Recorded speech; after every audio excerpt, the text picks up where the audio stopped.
रविवार की सुबह 16 अगस्त को 800 से अधिक यूक्रेनी ड्रोन रूस के आसमान को पार कर गए और उनमें से 600 सीधे मॉस्को की ओर गए। Перекинется, я понял, налево. Ну вот я вижу уже 3 блока вот слева. ये यूक्रेन का इस साल का सबसे बड़ा हवाई हमला है और मुख्य लक्ष्य कोई सैन्य अड्डा नहीं था।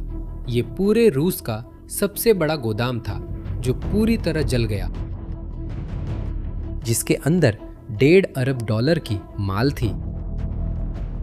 लेकिन यही सबसे गंभीर बात नहीं है। खुद ज़ेलेंस्की ने चेतावनी दी थी, ये तो बस शुरुआत है। इस वीडियो में मैं आपको इन हमलों के पीछे की योजना दिखाऊंगा। एक ऐसी योजना जो गोदामों को नहीं बल्कि रूस के बैंकों को निशाना बनाती है और क्यों आने वाले हफ्ते इस युद्ध को फिर से परिभाषित कर सकते हैं। इन तस्वीरों को देखो। ये कोलोडिनो है जो क्रेमलिन के दक्षिण में 40 किलोमीटर दूर है। ये एक छोर से दूसरे छोर तक जलता हुआ गोदाम वाइल्ड बेरीज का लॉजिस्टिक सेंटर है। लंबे समय तक आधिकारिक तौर पर पूरी रूस में संचालन में सबसे बड़ा गोदाम, 2.5 लाख वर्ग मीटर, रोजाना 25 लाख ऑर्डर प्रोसेस करने की क्षमता। अब सड़क के किनारे से वीडियो बना रहे रूसी को देखिए। वो कहता है, मैं पहले ही देख रहा हूँ कि 3 ब्लॉक जल रहे हैं और इसे बुझाया कैसे जाएगा। वह सही था, किसी ने भी नहीं बुझाया। Вот я вижу уже 3 блока вот слева. इस आग का लगभग 5 मिनट का रिकॉर्ड है जो एक इमारत की ऊंचाई से फिल्माया गया है। 5 मिनट की रिकॉर्डिंग, न कोई फायर ब्रिगेड की गाड़ी, न ही पानी की बौछार, सिर्फ आग की लपटें एक गोदाम से दूसरे गोदाम तक कूदती हुई जब तक कि पूरा क्षितिज आग में नहीं घिर गया। और इस बात पर ध्यान दीजिए, ये तस्वीर एक कार के डैशबोर्ड कैमरे से आई है जिसमें स्क्रीन के कोने में समय की मुहर लगी है। सुबह 5:37। धुएं ने सुबह को एक राष्ट्रीय राजमार्ग पर रात में बदल दिया। और ये दूसरी तस्वीर जो दिन की सबसे खूबसूरत और सबसे डरावनी थी, हमले के 12 घंटे से भी ज्यादा समय बाद फिल्माई गई थी। 12 घंटे, और परिसर अभी भी इतनी ताकत से जल रहा था। कोलेदिनो अकेले नहीं था। शहर के एक निगरानी कैमरे की इस तस्वीर पर ध्यान दें। एक ही फ्रेम में एक ही समय पर तारीख की मुहर के साथ 2 धुएं की लकीरें। बाईं ओर वाली कोलेदिनो से आ रही है, दाईं ओर वाली सेवर्नोए 2 मोदेदो से आ रही है। एक और विशाल लॉजिस्टिक कॉम्प्लेक्स 5,40,000 वर्ग मीटर से भी बड़ा, जिस पर ड्रोन ने भी उसी भोर हमला किया। एक निवासी ने दोनों आग को एक ही कैमरा मूवमेंट में फिल्माया। क्षितिज के दोनों सिरों पर एक एक दोमोदेदोवो के अंदर दिन की रोशनी में नुकसान साफ दिखाई देता है। गिरा हुआ छत, मुड़ी हुई बीम, फटी हुई दीवार। जो महिला वीडियो बना रही है वो इसे अच्छी तरह से एक शब्द में बताती है, एक बुरा सपना। और देश के दक्षिण में रोस्तोव क्षेत्र में 150 से अधिक ड्रोन ने 3 शहरों और एक रेलवे स्टेशन को हमला किया। रूसी रक्षा मंत्रालय ने कहा कि उसने 822 यूक्रेनी ड्रोन नष्ट कर दिए हैं। मॉस्को के मेयर सर्गे सोबियानिन ने स्वीकार किया कि 600 ड्रोन राजधानी की ओर उड़ रहे थे। और तास राज्य एजेंसी ने इसे साल की शुरुआत से अब तक का सबसे बड़ा यूक्रेनी ड्रोन हमला बताया। अब ध्यान दीजिए, क्योंकि यहाँ से वो विश्लेषण शुरू होता है जो आपको पोर्टलों पर नहीं मिलेगा। देखिए, कोई भी 822 ड्रोन सिर्फ 2 गोदामों को नष्ट करने के लिए नहीं भेजता। 822 ड्रोन भेजे जाते हैं ताकि वायु रक्षा प्रणाली को संतृप्त किया जा सके, यानी सिस्टम को इतने ज्यादा लक्ष्यों से भर दिया जाए कि वो उन्हें गिरा न सके। हर रूसी एंटी एयरक्राफ्ट मिसाइल की कीमत बहुत ज्यादा होती है। हर यूक्रेनी ड्रोन की कीमत उसकी तुलना में बहुत कम होती है। जब आप आसमान को सस्ते लक्ष्यों से भर देते हैं तो रक्षक को तय करना पड़ता है कि किसे बचाना है। और उस रात रूस की पसंद सबके सामने आ गई। वो अपने ही देश के सबसे बड़े गोदाम को, जो क्रेमलिन से 40 किलोमीटर दूर था, बचा भी नहीं सकी। पोडोल्स्क के एक निवासी ने अपने वीडियो में इस स्थिति पर तंज कसा। पोडोल्स्क, सुप्रभात। एक अन्य व्यक्ति ने 2 इमारतों के बीच धुएं के गुबार को फिल्माते हुए पूछा, हम कब चैन से सो पाएंगे? 4.5 साल तक यह सुनने के बाद कि युद्ध दूर है, मॉस्को क्षेत्र एक काले बादल के नीचे जागा। लेकिन अब एक साफ सवाल उठता है, यूक्रेन ड्रोन का इस्तेमाल किसी ई कॉमर्स वेयरहाउस पर क्यों कर रहा है, टैंक फैक्ट्री पर क्यों नहीं? और इसका जवाब देखिए। यह युद्ध के इस चरण की सबसे समझदारी भरी योजना है। ये है वाइल्ड बेरीज। ये रूस की अमेज़न जैसी है और ये कोई बढ़ा चढ़ाकर नहीं कहा जा रहा है। मीडिया द्वारा उद्धृत आंकड़ों के अनुसार वाइल्ड बेरीज और ओजोन देश के 2 सबसे बड़े ई कॉमर्स प्लेटफॉर्म मिलकर रूस की जीडीपी का 8.5% हिस्सा बनाते हैं, जो देश की पूरी अर्थव्यवस्था का लगभग 10वां हिस्सा है। और ये 4 मिलियन लोगों को रोजगार देते हैं, जो रूस की पूरी कार्यबल का 5% से भी अधिक है। जब ऐसे किसी गोदाम में आग लगती है तो सिर्फ माल ही राख नहीं होता, ये छोटे विक्रेताओं के दिवालिया होने, पूरे देश में डिलीवरी में देरी होने जैसा है। महंगाई और आम रूसी को जेब पर युद्ध का असर महसूस होता है। उसी दिन के अंत में एक ड्राइवर ने उसी रास्ते पर दोमोडेडोवो की धुआं को क्षितिज पर और इलाके के एक पेट्रोल पंप पर सैकड़ों मीटर लंबी कतार को रिकॉर्ड किया। और इससे पहले कि कोई कहे कि यूक्रेन ने एक नागरिक और निर्दोष लक्ष्य पर हमला किया, इस बात पर ध्यान दें। खुद वाइल्ड बेरीज की वेबसाइट पर एक आधिकारिक श्रेणी थी जिसका नाम था विशेष सैन्य अभियान के लिए सब कुछ। बिल्कुल सही, रूसी अमेज़न खुलेआम एफपीवी ड्रोन बेच रही थी। छोटे अटैक ड्रोन जो कैमरे से नियंत्रित होते हैं और मोर्चे पर हावी हैं। सैन्य ड्रोन के लिए fibre optic, bullet proof jacket और हेलमेट। वही उपकरण जो फ्रंट लाइन पर यूक्रेनियों को मारते हैं, वो भी तेज डिलीवरी के साथ। कंपनी सेना को सप्लाई करने से इनकार करती है। लेकिन यह श्रेणी अगस्त की शुरुआत तक वेबसाइट पर दर्ज थी।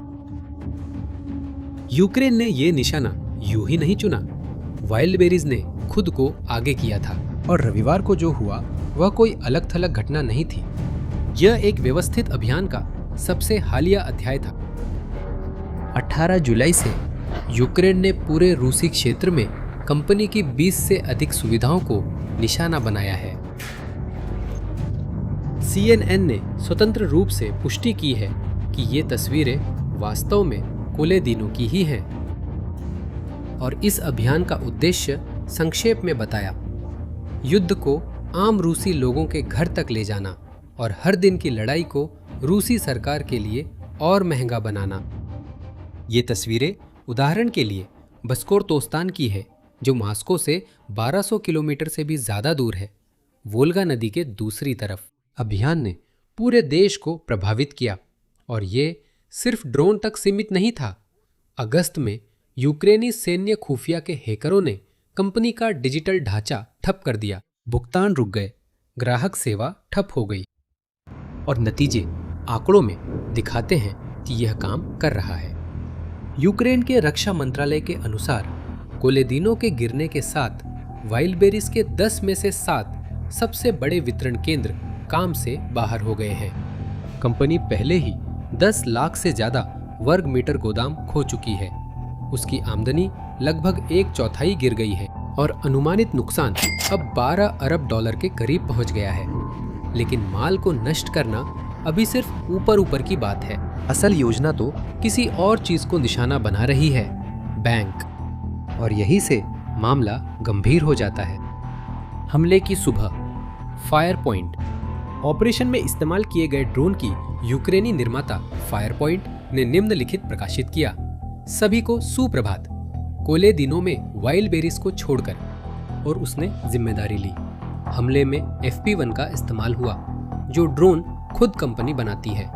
कुछ हफ्ते पहले कंपनी के सह संस्थापक डेनिस स्टिलरमैन ने इसके पीछे का तर्क समझाया था। उनके अनुसार वाइल्ड बेरीज पूरे रूस की सबसे बड़ी कर्जदार है, यानी ये वो कंपनी है जिस पर देश के बैंकों का सबसे ज्यादा कर्ज है।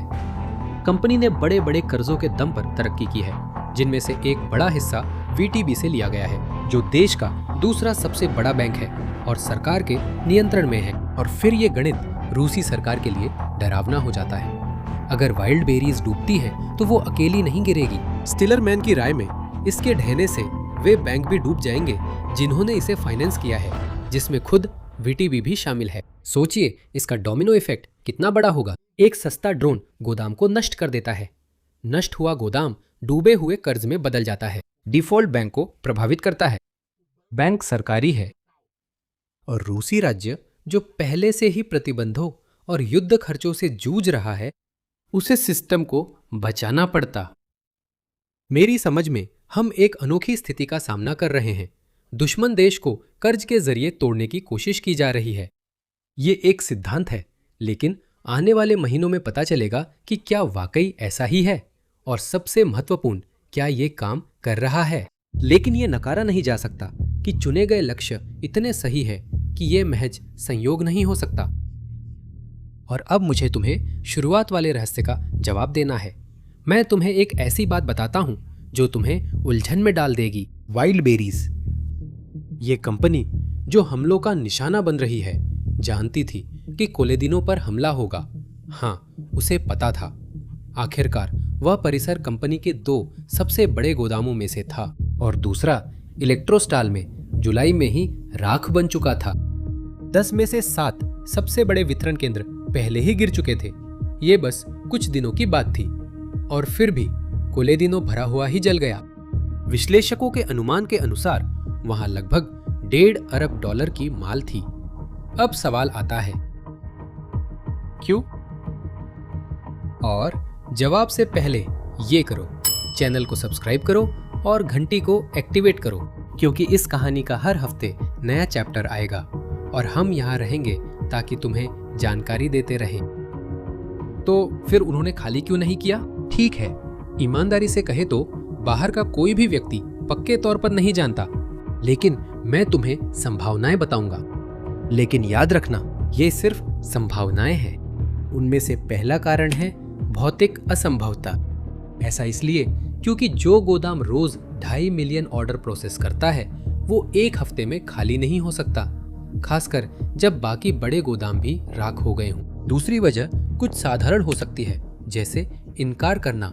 सोचिए जरा, निकासी का मतलब होगा सार्वजनिक रूप से ये मान लेना कि रूसी वायु रक्षा मॉस्को क्षेत्र तक की रक्षा नहीं कर सकती। और आखिरी वजह है बीमे पर दांव लगाना। लेकिन यहाँ एक समस्या है। रूसी मीडिया से बात करने वाले विशेषज्ञों के मुताबिक बीमा शायद ही इस नुकसान की भरपाई कर पाएगा। चाहे जवाब कुछ भी हो, तस्वीर वही है। देश इतना बड़ा है कि समय रहते खाली नहीं किया जा सकता, इतना कमजोर है कि अपना आसमान नहीं बचा सकता, और इतना गर्वीला है कि इन दोनों में से किसी भी बात को स्वीकार नहीं कर सकता। ये अगस्त 2026 की रूस है। और अगर आपको लगता है कि रविवार इस अभियान की चरम सीमा थी, तो आपने अभी तक ज़ेलेंस्की ने क्या कहा वो नहीं सुना। उन्होंने चेतावनी दी कि यह तो सिर्फ शुरुआत थी। बड़े हमले से एक दिन पहले ज़ेलेंस्की ने एक और वार की पुष्टि की। इस बार मुख्य भूमिका में थे फ्लेमिंगो मिसाइल, जो यूक्रेन में बने हैं, जिन्होंने समारा क्षेत्र में प्रोग्रेस सेंटर को निशाना बनाया। यह रोसकोस्मोस की एक प्रमुख कंपनी है।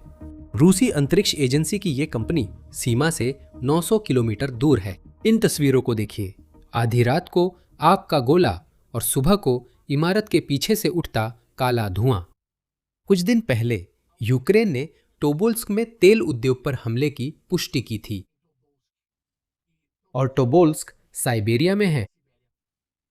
और हथियार निर्माताओं के साथ जनरल स्टाफ की एक बैठक में ज़ेलेंस्की ने सार्वजनिक रूप से एक आदेश दिया। उन्होंने लंबी दूरी के हमलों के भौगोलिक क्षेत्र को बढ़ाने का आदेश दिया, यानी और दूर और ज्यादा जगहों पर हमला करना। और उन्होंने निर्माताओं के साथ 3 साल के अनुबंधों पर हस्ताक्षर किए। ये कोई साधारण प्रतिशोध नहीं है, ये एक योजनाबद्ध औद्योगिक अभियान है जिसमें समय सारणी और निर्धारित बजट है। और संयुक्त राज्य अमेरिका इसे जानता है। ज़ेलेंस्की के साथ खुद ट्रंप ने सार्वजनिक रूप से ये स्वीकार किया। यूक्रेनी प्रगति और लंबी दूरी के हमले पुतिन पर समझौते के लिए दबाव बढ़ा रहे हैं। हमारे लिए जो बात स्पष्ट है वो ये है कि अमेरिकी सरकार इस अभियान को एक सौदेबाजी के औजार के रूप में देखती है। हर गोदाम जो जलता है वो मेज पर एक और तर्क बन जाता है। और रूस के बारे में क्या कहेंगे? देखिए, रूस वही कर रहा है जो कोई घिरा हुआ खलनायक करता है। वह अपनी बाजी दोगुनी कर रहा है। उसी रात रूसी मिसाइलों ने कीव पर हमला किया और देखिए पोचिना के पारंपरिक किताबों के बाजार का क्या हाल हो गया है। सड़क पर किताबें बिखरी पड़ी है, मलबे और दमकल कर्मियों के बीच किताबों का बाजार। मिसाइलों ने यूक्रेन के सबसे बड़े इस्पात संयंत्र क्रीवी रीह में भी हमला किया और कुछ दिन पहले उत्तर कोरिया द्वारा आपूर्ति किए गए बैलिस्टिक मिसाइलों ने जापोरिजिया में 6 लोगों की जान ले ली। ज़ेलेंस्की ने खुद चेतावनी दी। रूस मिसाइलों का उत्पादन बढ़ा रहा है और अधिक लोगों को जुटाने की तैयारी कर रहा है। और जानते हैं इसका क्या मतलब है? कि पुतिन शांति के लिए तैयारी नहीं कर रहे हैं और ऐसे हर कदम से यही साबित होता है कि यूक्रेनी दबाव क्यों है और क्यों वह और बढ़ेगा। और उस रात का एक और ऐसा पहलू है जिसके बारे में शायद ही किसी ने बात की हो और हो सकता है कि वो सबसे गंभीर हो। सुबह 4:44 पर रोमानिया के रडारों ने, जो कि नेटो देश है, देश के हवाई क्षेत्र में मोल्दोवा से आ रहे ड्रोन को प्रवेश करते हुए पकड़ा। स्पेनिश F-18 लड़ाकू विमान जो गठबंधन की गश्त पर था ने सुबह 5:01 पर लक्ष्य को मार गिराया। मोल्दोवा ने बताया कि उसने शाहिद प्रकार के ड्रोन को ट्रैक किया, जो रूस द्वारा इस्तेमाल किया जाने वाला हमला ड्रोन मॉडल है। और नेटो की सैन्य कमान के प्रवक्ता ने कहा कि ड्रोन संभवतः रूसी मूल का है। यह इस साल रोमानिया के ऊपर मार गिराया गया चौथा ड्रोन था और इस अशांत माहौल में जहां दोनों पक्ष एक ही हफ्ते में तनाव बढ़ाने की घोषणा कर रहे हैं, इसके दुर्घटना होने की संभावना अब बहुत कम है। तो मुझे पता है कि हमने यहाँ बहुत सारी बातें की हैं, लेकिन मेरी उस थ्योरी पर वापस आते हुए कि रूस को क्रेडिट के जरिए तोड़ा जाए, आइए देखें कि आने वाले दिनों या हफ्तों में वाइल्ड बेरीज के 3 बड़े वितरण केंद्र जो अभी भी काम कर रहे हैं, क्या वे ठप पड़ते हैं? क्योंकि अगर ऐसा होता है तो इस पतन का सिद्धांत और मजबूत हो जाता है और फिर वीटीबी आता है, वही बैंक जिसका मैंने पहले जिक्र किया था। राज्य द्वारा बैंक को किसी भी तरह की मदद का संकेत इस बात की पुष्टि करता है कि डोमिनोज गिरना शुरू हो गया है। आइए हम नजर बनाए रखें। लेकिन चाहे जो भी हो, एक बात साफ हो गई है, ये जंग एक नए दौर में प्रवेश कर चुकी है और इसका फैसला बैंकों में भी होगा और मोर्चे पर भी। और हम इस चैनल पर हर अध्याय को आपके साथ साझा करेंगे। तो अभी सब्सक्राइब करें और नोटिफिकेशन चालू करें, क्योंकि अगला कदम रात के आखिरी पहर कभी भी आ सकता है। अगले वीडियो तक के लिए अलविदा।